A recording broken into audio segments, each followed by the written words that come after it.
प्यारे बच्चों, मैं ज्योति एलटीएस विद्यापीठ से। आज हम लोग पढ़ेंगे सामाजिक विज्ञान कक्षा 5। कक्षा 5 में सामाजिक विज्ञान अध्याय 3। अध्याय 3 है घने वनों का प्रदेश। अध्याय 3 है घने वनों का प्रदेश कांगो। भूमध्य रेखा के निकट पाए जाने वाले क्षेत्रों की जलवायु गर्म तथा आर्द्र नम होती है। आर्द्र का स्थान आर्द्र नम होती है। भूमध्य रेखा के निकट पाए जाने वाले क्षेत्रों की जलवायु मार्ग तथा आर्द्र होती है। अतः इन गर्म तथा आर्द्र प्रदेशों में भरपूर वन पाए जाते हैं। इस अध्याय में हम भूमध्य रेखा पर स्थित लोकतांत्रिक गणराज्य कांगो तथा इसके निवासियों के जीवन के विषय में पढ़ेंगे।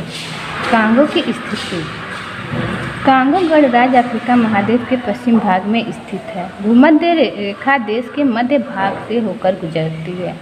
इसके पश्चिम में कांगो नदी, उत्तर के मध्य अफ्रीकी गणराज्य तथा सूडान, पूरब के युगांडा, खांडा, बुरुंडी,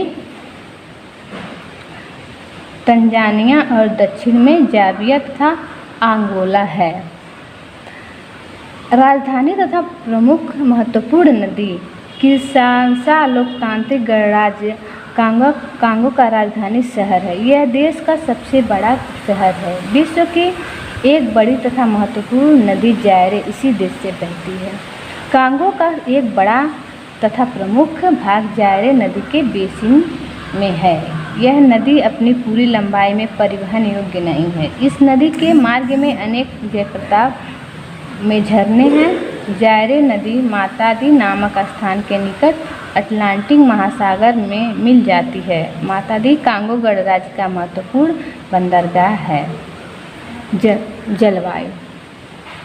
कांगो गणराज्य की जलवायु सामान्यतः गर्म आर्द्र नम है। इस प्रदेश में तेज धूप निकलती है और अत्यधिक मात्रा में वर्षा भी होती है। वायु की आर्द्रता बनी रहती है। सुबह के समय धूप चमकदार और मौसम सुहावना होता है। दोपहर के समय मौसम अत्यधिक गर्म होता है।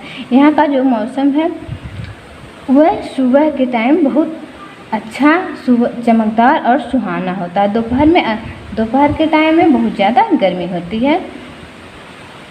इसे मौसम के व्यक्ति को बेचैनी सी रहती है। दोपहर के बाद आकाश में घने बादल छा जाते हैं। दोपहर के बाद क्या होता है, आकाश में घने बादल छा जाते हैं और वर्षा होती है।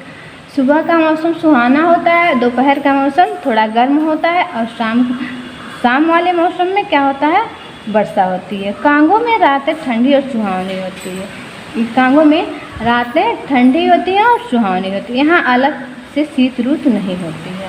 यहाँ अलग से शीत ऋतु नहीं होती। जैसे हम लोगों के यहाँ अलग से शीत ऋतु होती है, वहाँ अलग से शीत ऋतु नहीं होती है।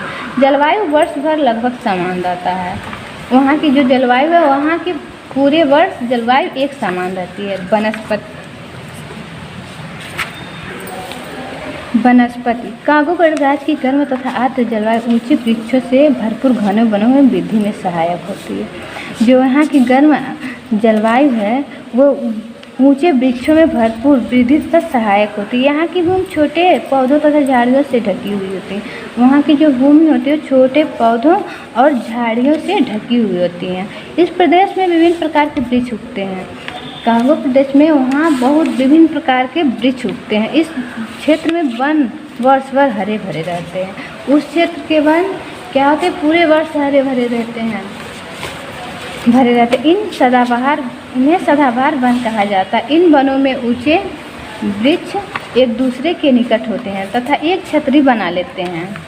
एक दूसरे के निकट वृक्ष रहते हैं, छतरी के समान बना लेते हैं।